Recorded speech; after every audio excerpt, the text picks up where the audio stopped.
सोबत असलेले ते आता अजित पवारांची भेट सकाळी सकाळी लवकर घेतली। अजितदादा हे महाराष्ट्राचे DCM आहेत आणि पुण्याचे पालकमंत्री आहेत। त्याच्यामुळे अर्थातच आम्हाला जरी आता ते एका वेगळ्या विचाराच्या पक्षात सरकारमध्ये काम करत असतील तर आम्ही लोकप्रतिनिधी आहोत।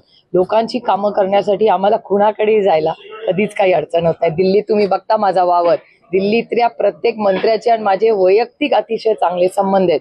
त्याच्यामुळे राजनीती एक तरफ आणि लोकांची सेवा एक तरफ। रायगडमध्ये लोगो अनावरण होते, तुतारीचा जो नवा पक्ष चिन्ह भेटले त्या निमित्तानं तुम्ही सगळे जाणार आहेत।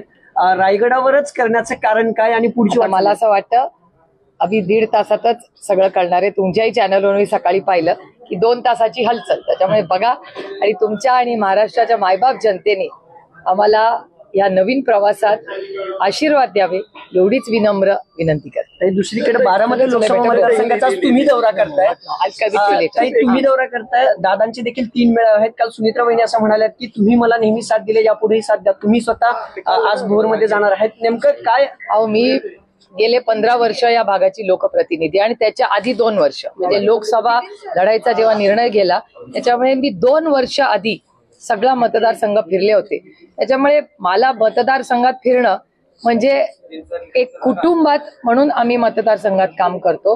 हे गेले जवळपास 18 वर्षाचे माझे वैयक्तिक प्रेमाचे ऋणानं बंद आहेत। आपल्याला आठवत असेल की 2009 मध्ये मी पहिल्यांदा लोकसभा जेव्हा निर्णय घेतला पक्षाने मला तिकीट द्यायचा, त्याच्या आधी मी 2007 पासून माझ्या लोकसभा मतदारसंघात सातत्याने फिरत होते आणि मला असं वाटतं ही लोकशाही आहे, प्रत्येकाला फिरण्याचा अधिकार आहे।